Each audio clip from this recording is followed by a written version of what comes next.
વિદ્યાર્થી મિત્રો, જય સ્વામિનારાયણ. ધોરણ 10 વિષય ગણિત પ્રકરણ 1 પ્રશ્નપત્ર વિભાગ A, જેમાં પહેલો પ્રશ્ન આપણે ખાલી જગ્યાનો ગણતરી સાથે કર્યો.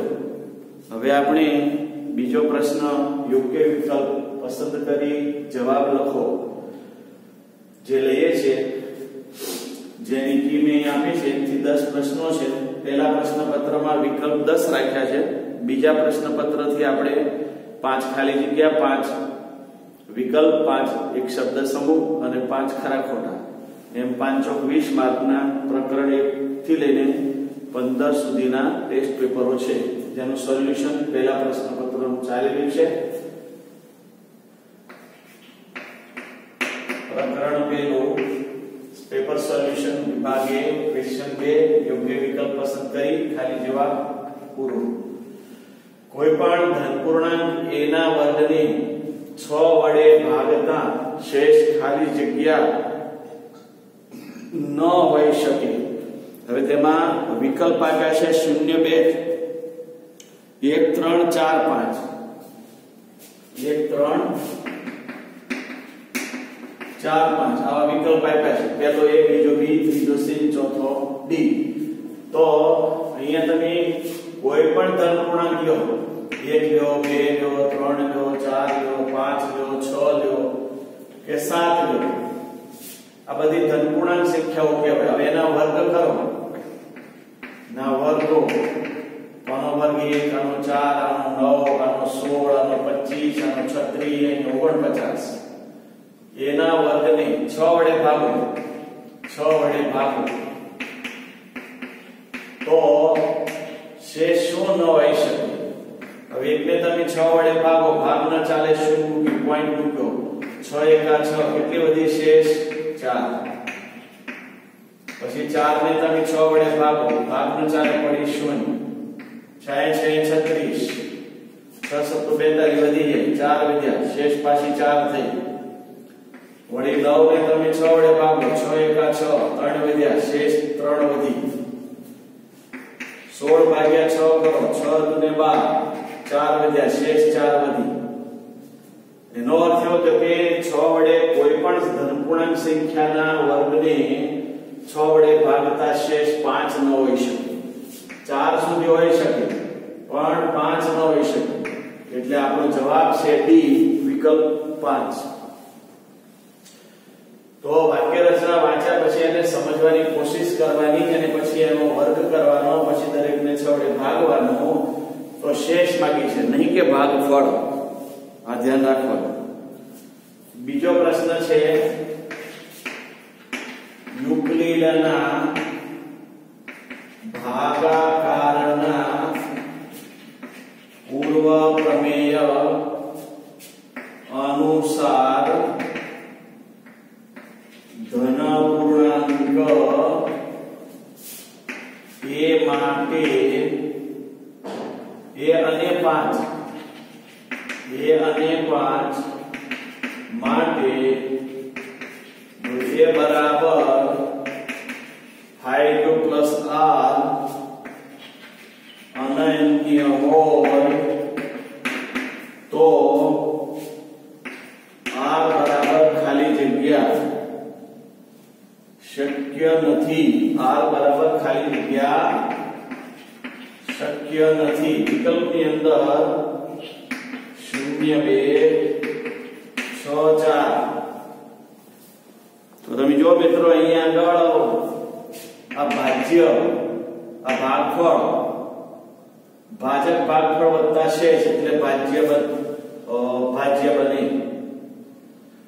તો અહીંયા આગળ તમે r જે છે ને શેષ છે. r શું છે? શેષ. યુક્લિડના ભાગાકારના પૂર્વ પ્રમેય અનુસાર ધનપૂર્ણાંક a અને 5 માટે જો a બરાબર 5 પ્લસ r અનન્ય હોય તો r શક્ય નથી. જો 5 છે ને એ ભાજકમાં બનશે, 5 ગુણ્યા q પ્લસ r શેષ છે એ હવે 5 થી ઓછી ન હોય, વધુ ન હોઈ શકે. એટલે r 6 ન હોઈ શકે. 5 હોઈ શકે એટલે આપણો જવાબ છે એ 6 વિકલ્પ બનશે તો અહીંયા આગળ r બરાબર 6 ન હોઈ શકે r જો શેષ વધુ હોય તો એ ભાજક કરતા વધી જાય ભાજક કરતા વધે નહીં શેષ હંમેશા ભાજકથી ઓછી જ હોય q કરતા ઓછી હોય ત્યાર પછી ત્રીજું વિધાન 95 વડે વિભાજ્ય હોય 95 વડે વિભાજ્ય હોય તેવો 4 અંકનો મોટામાં મોટો પૂર્ણાંક ખાલી જગ્યા છે હવે 99 95 99 75 99 85 અને 99 50 95 વડે વિભાજ્ય હોય તેવો 4 અંકનો મોટામાં મોટો પૂર્ણાંક આ 4 અંકના બધા પૂર્ણાંકો છે એ 4 અંકના પૂર્ણાંકોમાં મોટામાં મોટો પૂર્ણાંક એવો કયો સંખ્યા છે કે જેને 95 વડે વિભાજ્ય હોય નિશેષ ભાગી શકાતું હોય તો તમે જો 99 ને તમે 95 ને 99 95 વડે ભાગો તો 95 એકા 95 4 વધ્યા 9 ભાગનો ચાલે 0 5 55 25 2 45 47 તો 475 થાય એટલે 20 વધ્યા શેષ એટલે આ 99 95 છે એને 95 વડે નિશેષ ભાગી શકાતું નથી હવે 99 75 જે સંખ્યા છે એને 95 વડે ભાગો 95 એકા 95 4 વધ્યા 4 ને ભાગ 7 ઉતાર્યા ભાગનો ચાલે તો પાછા 5 ઉતાર્યા શૂન્ય મૂકી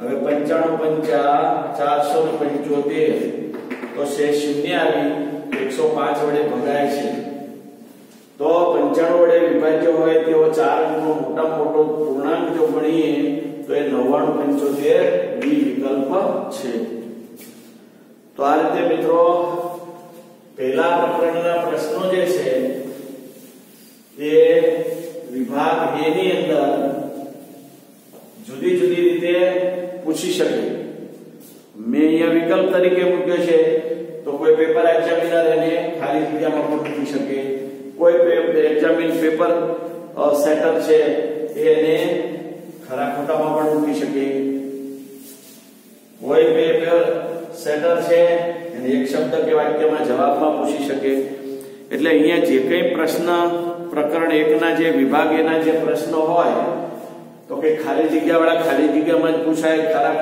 ખોટામાં જ પૂછાય વિકલ્પવાળા વિકલ્પમાં જ પૂછાય એક શબ્દને એક શબ્દમાં જ પૂછાય એવું જરૂરી નથી આ 20 પ્રશ્નો કોઈ પણ પ્રકારમાં એ મૂકી શકે નાનામાં નાની અવિભાજ્ય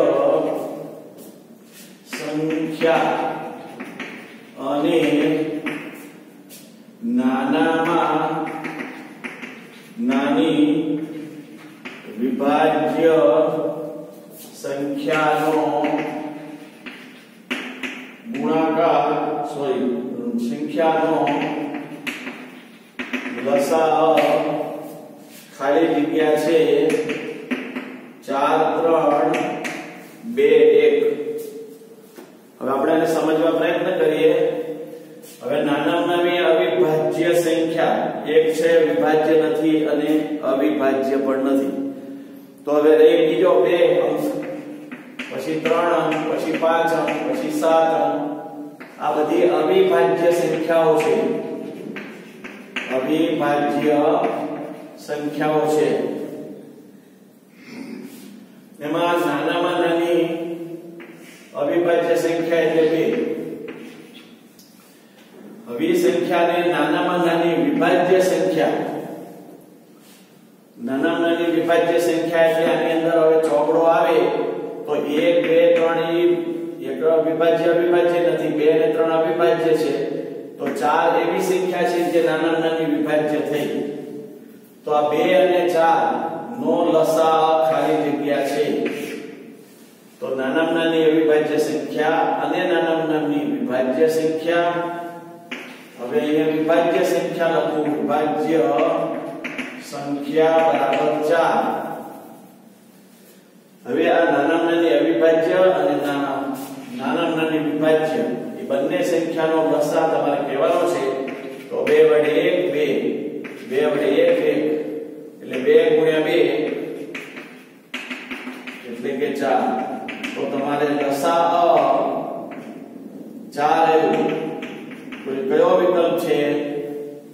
તો કે પહેલો એ વિકલ્પ. તો એ જવાબ છે 4.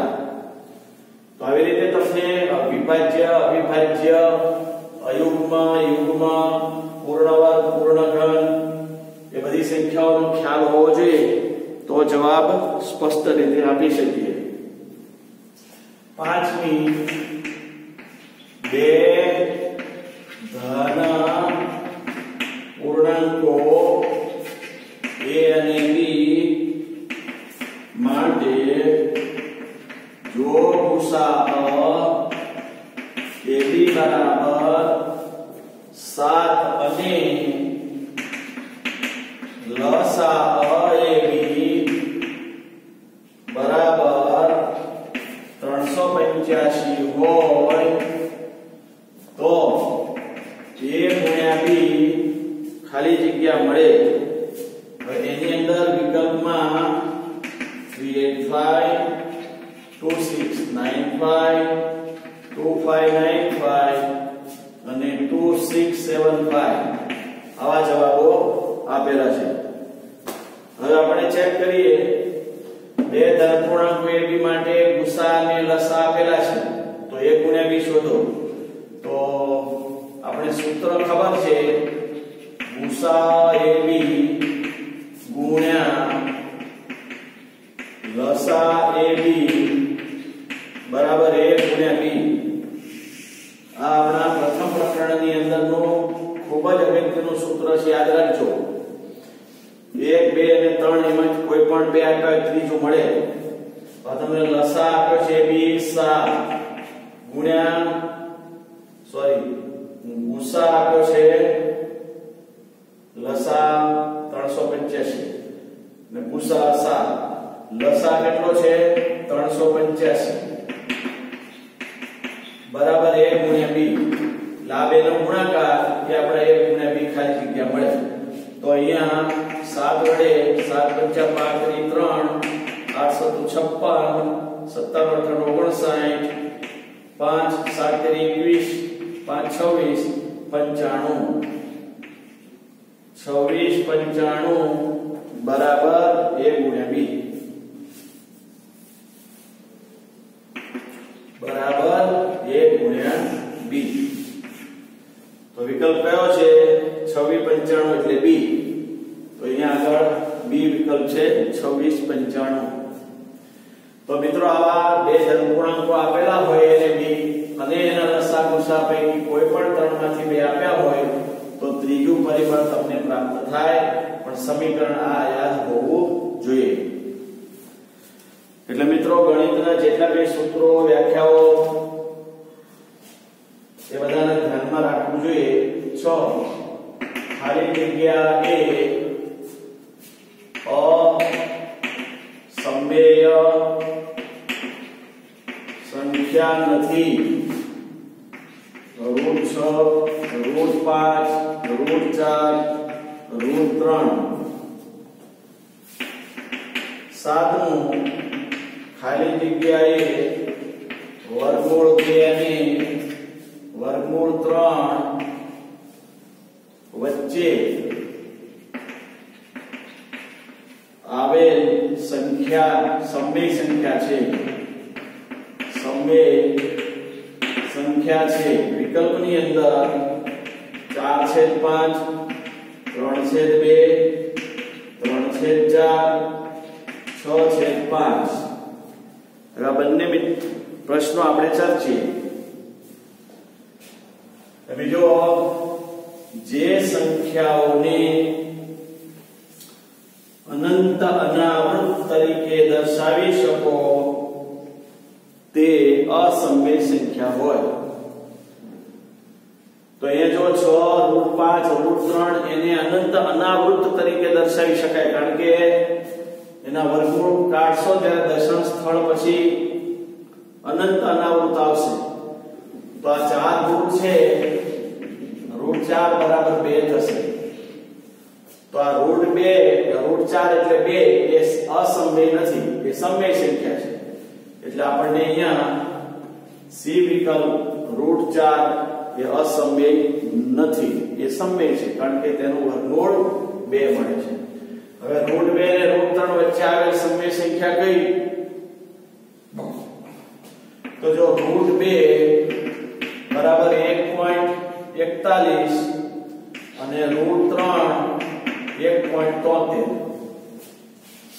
હવે અહીંયા વચ્ચે તમે 1.5 આવે, 1.6 આવે, આ 1.4, આ 1.7, 1.5 ને 1.6. હવે આ ભાગાકાર કરતા આવું કોઈ મળે, જો એ મળે તો એની વચ્ચે કહેવાય.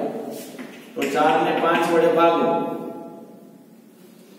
અહીં શું મૂક્યો પોઈન્ટ. હવે અહીં શું થશે? 8 × 40, તો 0.8 થઈ ગયું. તો 0.8 એટલે અહીંયા આવે,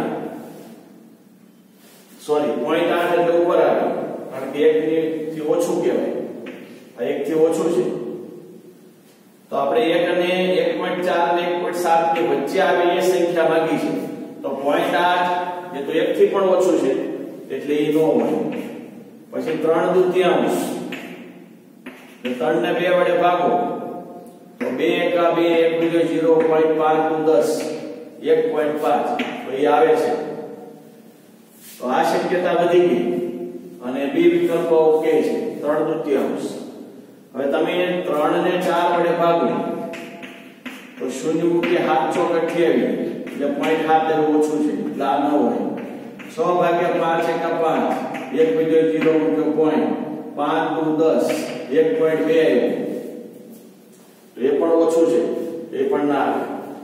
તો આવી રીતે તમારે √2 અને √3 ના પહેલા તો મૂલ્ય મોઢે હોવા જોઈએ, અને પછી આ સંખ્યાઓ જે આપેલી છે એના દશાંશ અપૂર્ણાંક તમને ખબર પડવી જોઈએ. જો આના દશાંશ અપૂર્ણાંક તમને મળે તો આ સંખ્યા સાથે તમે એને સાંકળી શકો, અને આ બંને વચ્ચે કોણ આવે? 3/2 એટલે 1.5. તો વિકલ્પ બી 3/2 √2 અને √3 ની વચ્ચે છે.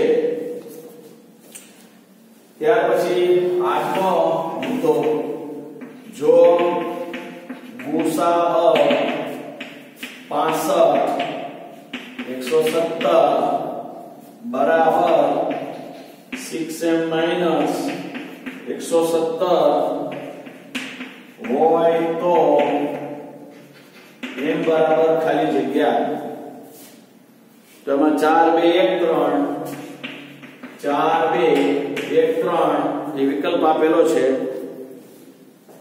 હવે તમે જો ગુસા 65 170 બરાબર 6m - 170 છે, તો m ની વેલ્યુ શોધવાની છે. તો મિત્રો અહીંયા આગળ ગુણોત્તમ સામાન્ય અવયવ આ બે સંખ્યાનો ગુસા આપેલો છે. તમે જોશો તો 65 એટલે 13 × 5 અને 170 એટલે 170 એકા 170, 170 ને બીજી કોઈ 1 1 2 7 8 9, 170 ને 3 હોય, 3 તેરી 9, 2 વધ્યા 9 તેરી 27, 39 તેરી 3 × 39. હવે આનો ગુસા 1 થયો. મિત્રો આનો ગુસા મળે નહીં.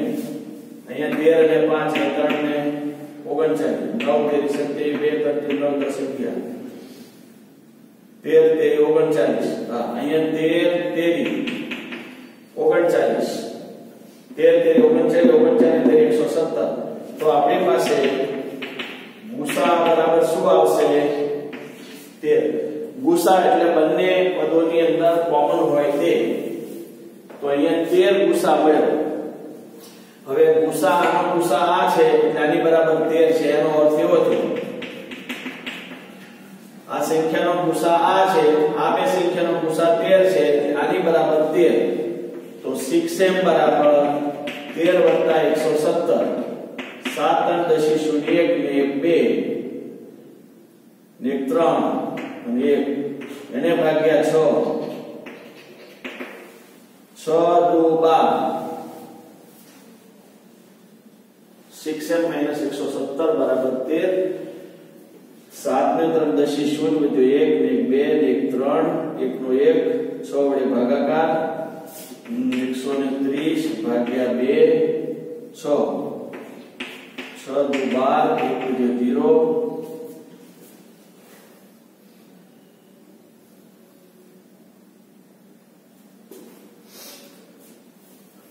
તો m લેવાનું છે ગુસા 65 117 બરાબર 6m - 117 હોય તો m ની કિંમત કેટલી આવે તો 6 * 2 117 માંથી 12 જાય 7 માંથી 2 ગયા તો 5 105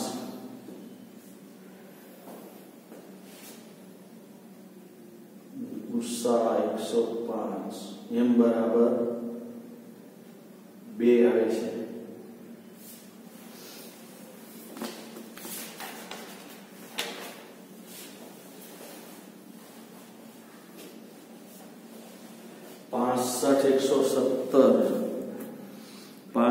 m ઓછો 117 હોય તો m બરાબર ખાલી જગ્યા ગુસા આવ્યો એટલે આનો ગુસા 13 × 5 3 9 117 2 નો ગુસા 13 આની બરાબર 13 117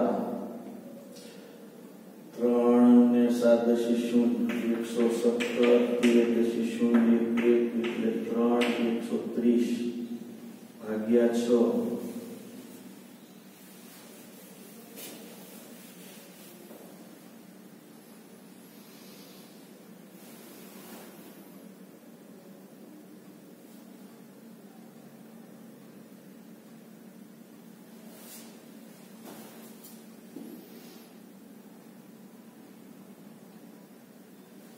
અહીંયા જો 65 હોય તો 2 આવે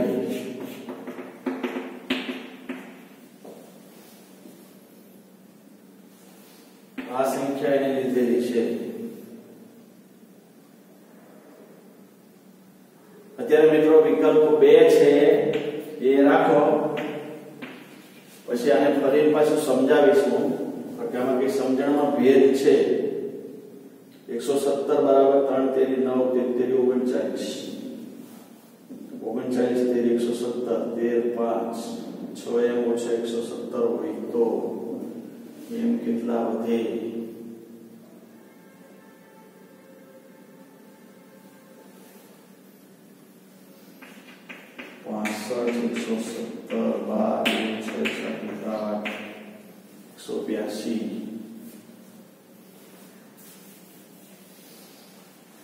સામાન્ય રીતે પદ્ધતિમાં કઈ ભેદ નથી કારણ કે આ 65 117 નો ગુસા આ આપેલો છે અને 65 117 નો ગુસા 13 થાય એટલે આની બરાબર 13 છે 117 પ્લસ થાય 6 વડે ભાગાકાર થાય તો આનો સરવાળો 130 થાય છેદમાં 5 વડે ભાગો 100 વડે ભાગો તો જવાબ મળતો નથી 65 વડે ભાગીએ તો જવાબ 2 મળે છે. એટલે મિત્રો અહીંયા સમજણ ભેદ છે કે હવે પછી આપણે ના તાસની અંદર તમને એનો ખુલાસો કરીશ. હવે આપણે આગળ 9 જેના દ્વારા 70 અને 125 ને ભાગતા શેષ અનુક્રમે 8 અને અનુક્રમે 5 અને 8 મળે તેવો મોટો ધનપૂર્ણાંક ખાલી જગ્યા છે 13 65 875 અને 1750 તો 70 અને 125 ને ભાગતા શેષ અનુક્રમે 5 અને 8 મળે મોટામાં મોટો ધન પૂર્ણાંક ખાલી જગ્યા છે તો આપણે માની લો 13, જેના દ્વારા 70 અને 125 ને તો 70 ને આપણે 13 વડે ભાગી એનો અંક છે તો 13 × 5 = 65 એટલે શેષ 5 વધી તેણે કહ્યું તો શેષ અનુક્રમે 5 और બીજી સંખ્યા 125 એને 13 વડે ભાગો 13 × 9 = 117 15 માંથી 7 ગયા તો 8 તો શેષ અહીં 8 વધી તો વિકલ્પ એ છે જે એનો જવાબ મળે છે તો અહીંયા આગળ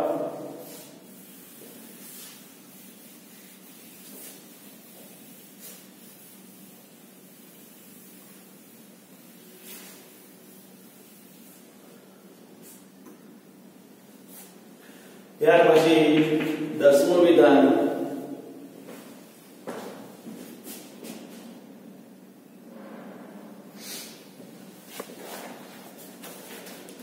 વિધાનમાં લખ્યું છે 98 નું અવિભાજ્ય અવયવીકરણ ખાલી જગ્યા થાય તો 98 નું અવિભાજ્ય અવયવીકરણ 2 4 × 8 1 9 × 18 7 7 49 1 7 એટલે 2 × 7 × 7 એટલે 2 × 7 નો વર્ગ આમ આવે એટલે વિકલ્પ છે 10B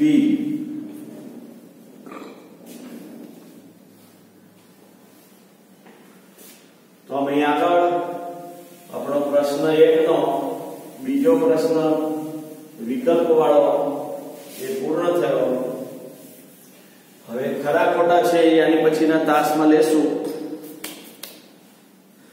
ત્યાં સુધી આપ સર્વને જય સ્વામિનારાયણ આની 100 પેજની એક બુક બનાવવાની છે આ જે કે પ્રશ્નો લખાવું છું એ ગણતરી સાથે એમાં ગણવાના છે અને જ્યારે મગાવીએ ત્યારે એક બુક વિભાગ એની તમારે જમા કરાવવાની રહેશે કે કોઈ આળસ નહીં રાખતા આજથી જ એ 100 પેજની એક બુક લઈને તેમાં આ વિભાગ એના પ્રકરણ 1 ના પહેલા 5 પ્રશ્ન અને બીજા 10 પ્રશ્ન લખજો હજી 5 ખાલી ખરા ખોટા આવશે ત્યાર પછી આપણે પ્રકરણ 2 નો વિભાગ એ લેવાના છે જય સ્વામિનારાયણ